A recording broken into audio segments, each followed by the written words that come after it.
그 어린아이를 또 자녀들을 길을 잃게 만드시거나 또 잃어버리신 적이 있으신지 잘 모르겠네요. 그 아이의 습성이라는 게 사실 그렇죠. 그 양옆이나 뒤는 사실 생각하지 않습니다. 오로지 앞만 보고 달려가죠. 저는 어린 마음에 부모님을 잃었다고 생각이 드는 순간에 그럼 막 다급함이 올라오잖아요. 그 순간에 부모님께서 나를 버리고 집으로 가시는 것은 아닐까, 울면서 소리 지르면서 어딘지도 모르는 방향 그냥 앞으로 뛰어가게 되었습니다. 여러분, 세상에 그런 부모가 어디 있겠습니까? 집에 돌아가는데 아기가 없다고 버려두고 가는 부모는 없으시겠죠. 부모 아이가 없다고 생각하는 순간에 부모는 그 아이를 찾게 되죠. 사실 제가 막 울면서 앞으로 돌격하는 그 순간에 우리 부모님 어디에 계셨을까요? 제 뒤에 계셨습니다. 제 뒤에서 종아나 종아나 부르는데 저는 다급한 마음이 들고 부모님을 찾아야 되겠다, 내 스스로 내 노력으로 어떻게든 부모님을 찾아가야 되겠다는 생각에 앞으로 돌격했지만 내 뒤에서 나를 부르는 부모님의 목소리를 듣지 못했다는 것입니다. 길을 잃어 일행과 떨어지게 되었을 때에 가장 좋은 방법 중 하나는요, 그 자리에 가만히 있는 것입니다. 가만히 서서 침묵하면 누군가가 내 이름을 부르는 소리가 들립니다. 그리고 그제서야 방향을 돌리고 내 이름을 부르는 소리 쪽으로 가야겠죠. 그곳이 진짜 길이기 때문입니다. 여러분 잘 아시겠지만 우리도 때때로 인생의 길을 있습니다. 살아가다 보면 종종 인생이라는 길을 잃어버리게 되죠. 살다 보면 어디로 가야 할지, 어떻게 해야 할지 가늠치도 못하도록 헤매는 일이 있습니다. 제가 이제 집에서 아이를 보고 있는데 옛날에 우리 어머니께서는 얼마나 대단하셨는지 지금은 제가 검색을 하면 다 나와요. 애가 무슨 울음을 하고 뭐가 필요하고 다 나옵니다. 그런 것을 하나도 할 수 없을 때에 애를 키운다는 것은 정말 대단하신 것 같습니다. 어디로 가야 할지, 어떻게 해야 할지 전혀 모르는 그 순간에 아이뿐만 아니라 사람 관계, 재정 문제, 때로는 소외와 외로움이 나를 길 잃게 만들죠. 내 마음대로 달려보아야, 스스로 길을 찾아보아야 길을 찾지 못할 때가 많습니다. 오히려 제자리일 때가 많다는 것이죠. 그래서 너무 다급한 마음에 교회에 와서 주님께 목소리 크게 부르짖어도 답이 보이지 않을 때가 있습니다. 마치 주님께서 대답해 주시지 않는 것처럼 느껴질 때가 있더라는 것이죠. 마치 하나님이 나를 버려두신 것처럼 길 잃은 어린 아이 마냥 목소리를 높여 기도할 때가 있습니다. 그러나 광진교회 성도 여러분, 아이를 버려두고 떠나는 부모가 없듯이 하나님은 우리를 절대 버리지 않으신다고 약속하셨습니다. 성도는 하나님께 부르짖다가 그때에 깨닫게 되는데요, 침묵이라는 것을 깨닫게 됩니다. 내 아버지의 참된 목소리를 듣기 위한 그리스도인의 참된 침묵을 배우게 되는 것입니다.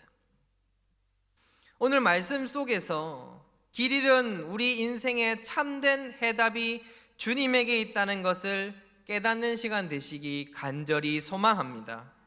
그리고 하나님의 응답을 믿음으로 기다리는 그리스도인의 참된 침묵이 저와 여러분에게 있기를 간절히 소망합니다. 오늘 말씀 속에 태풍을 만나 밤새도록 노를 저은 제자들의 심정도 이러했겠죠. 제자들은 예수님이 없는 가운데에 태풍을 만난 적이 있습니다. 자칫 잘못하면 내 목숨이 떨어지는 급박한 상황 속에서 제자들은 하나님께 정말 열심히 기도했을 것입니다. 얼마나 기도했을까요? 수백 번, 수천 번 기도했을 것입니다. 살려달라고, 도와달라고, 제발 이 태풍 속에서 나를 좀 꺼내어 달라고 제자들은 하나님께 열심히 기도했을 것입니다. 간절했다는 것이죠. 제가 정말 간절했을 때가 최근에 있었습니다. 저는 허리에 근육이 안 좋은 것 같아요. 막 심한 병은 아닙니다. 이렇게 불쌍한 모습 좀 안 보셔도 돼요. 운동 부족. 그러니까 병원에서 허리가 너무 아파가지고 병원에 갔는데 병명이 나와야지 핑계를 댈 거 아닙니까? 그런데 디스크도 아니고 협착증도 아니고 운동 부족이라서 삐끗했대요. 그래서 심각한 문제는 아니죠. 근데 이게 아픈 곳이 허리다 보니까 사람이 서지도 못하고 걷지도 못하고 심하게 아프면 쓰러져 가지고 일어서지도 못하는 거예요. 사람들은 다 꾀병이라고 생각해요. 진짜 아픈데. 저는 제 주변에서 많은 조언을 들었습니다. 아내가 아기를 낳을 때에 진짜 잘못하면 평생 간다. 목숨을 걸고 사수하라. 안 그러면 그 섭섭함이 평생 나를 따라갈 것이다 라고 진심에 담긴 조언을 많이 들었습니다. 그런데 여러분, 하필이면 아기가 나오는 그날 전 저녁에 이 허리가 삐끗하게 된 것입니다. 도저히 걸을 수가 없는 거예요. 걷지를 못하겠는 거예요. 그럼에도 불구하고 그 불굴의 정신력 있지 않습니까? 평생 간다는데 이거 어떻게 하겠습니까?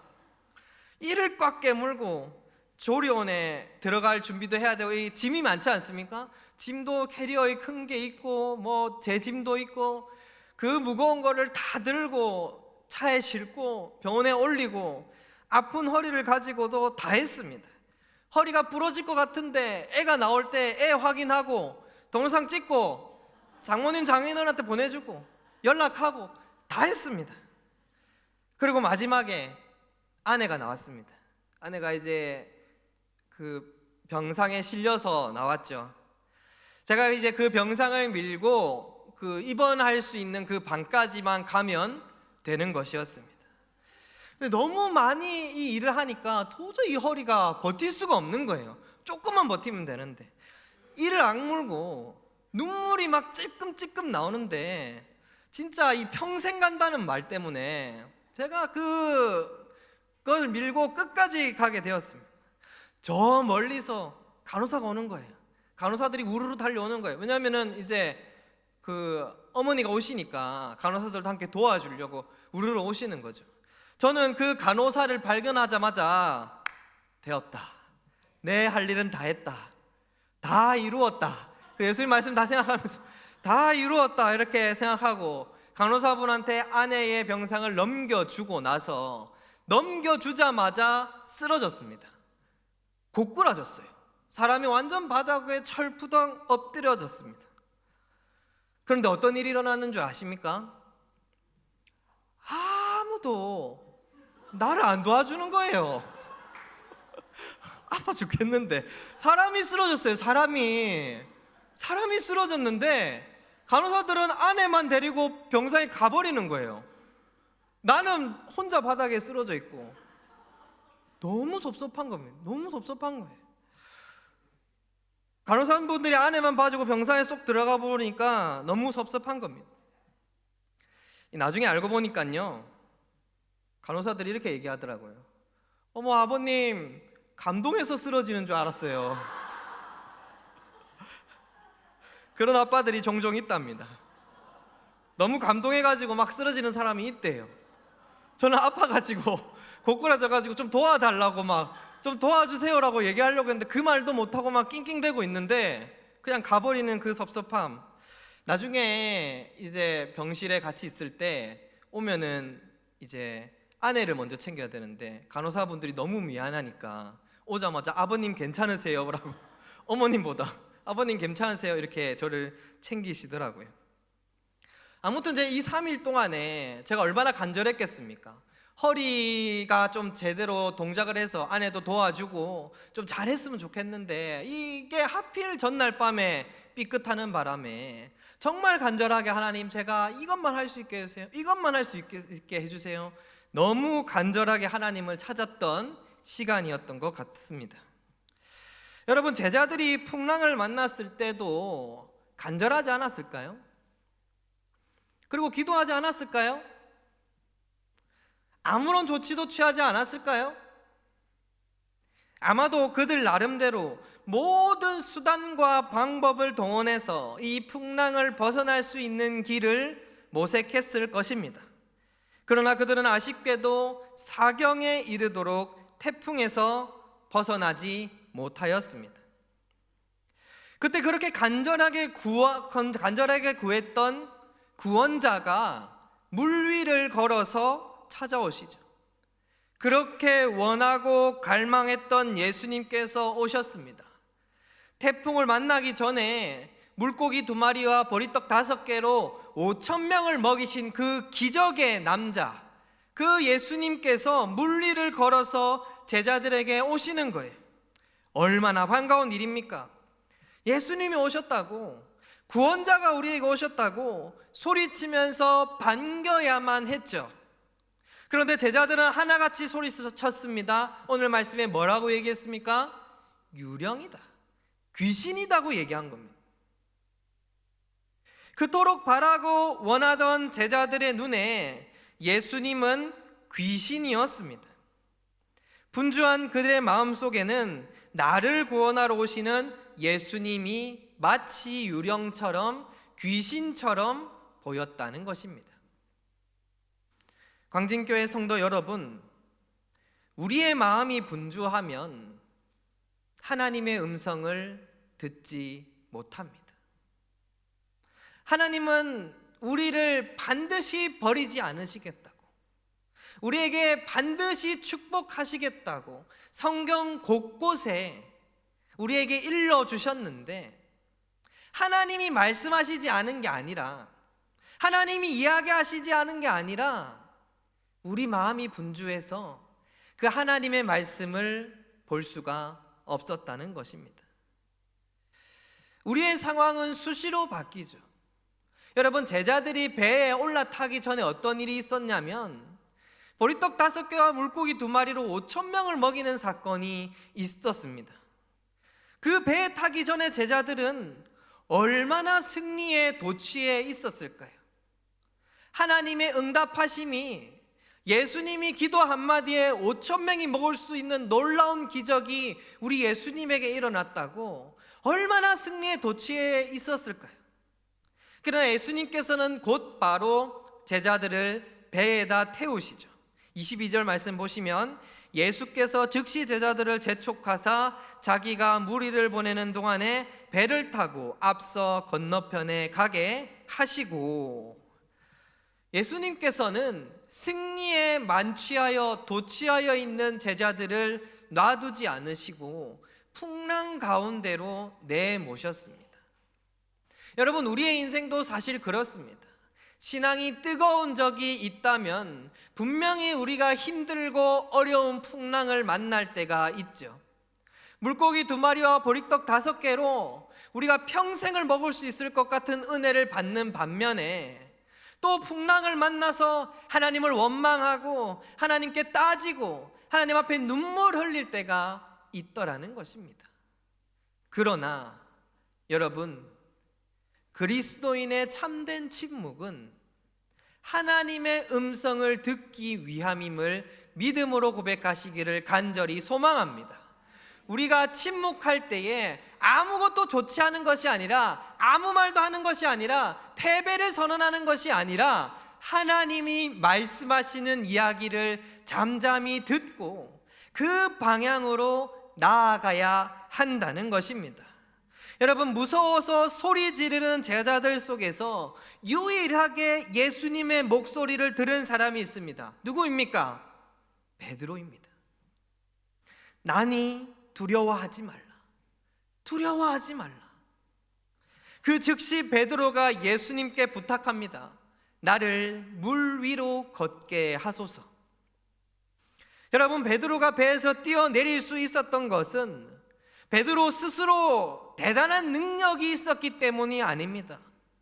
베드로가 예수님 앞에 열심히 노력했기 때문이 아닙니다. 베드로가 물 위를 뜰 수 있는 능력을 가지고 있었던 것이 아니라, 남들보다 믿음이 있어서가 아니라 침묵 속에서 예수님의 목소리를 들었기 때문입니다. 제자들은 다 분주했습니다. 유령이라고, 우리는 이제 죽을 거라고, 다른 데로 도망가야 한다고. 그런데 그 분주한 상황 가운데 나니 두려워하지 말라, 나니까 절대로 두려워하지 말라라고 말씀하시는 예수님의 목소리를 베드로만 들었다는 것입니다. 그리고 그 베드로는 믿음을 가지고 물 위를 걷는 사람이 되었다는 것입니다. 광진교회 성도 여러분, 오늘 우리는 태풍 속에서 침묵하고 있습니까? 세상이라는 소용돌이 속에서 우리가 감당하기 힘들고 어려운 그 세상 앞에서, 직장 속에서, 가정에서 우리는 잠잠히 하나님의 목소리를 듣는 사람입니까? 두려워하지 말라고 말씀하시는 그 예수님의 목소리를 듣는 사람입니까? 오늘 이후부터는 잠잠히 주님을 기다리면서 그리스도인의 참된 침묵을 통하여 주님의 목소리를 듣는 성도가 되기를 간절히 소망합니다. 우리가 오히려 풍랑 속일수록, 길을 잃었을 때일수록, 우리 인생이 험난하고 위기가 찾아왔을 때일수록 침묵으로 하나님께 나올 수 있는 것은 그 하나님은 우리를 반드시 살리실 것이기 때문입니다. 풍랑 가운데에 반드시 찾아오실 것이기 때문입니다. 두려워하지 말라고 반드시 우리를 위로해 주실 것이기 때문입니다.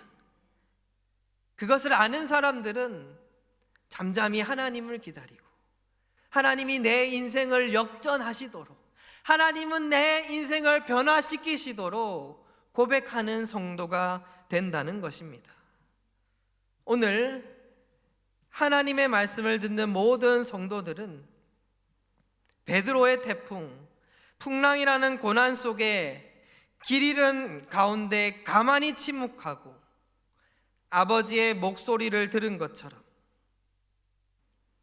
오늘 하나님의 목소리에 집중하고 주님이 말씀하시는 방향으로 나아가는 성도 되시기를 간절히 소망합니다. 주님이 우리를 반드시 살리실 것입니다. 주님이 우리를 반드시 두려워하지 말라고 위로하실 것입니다. 그 방향으로 나아가는 저와 여러분의 신앙이 되기를 간절히 소망합니다. 기도하겠습니다. 참 고마워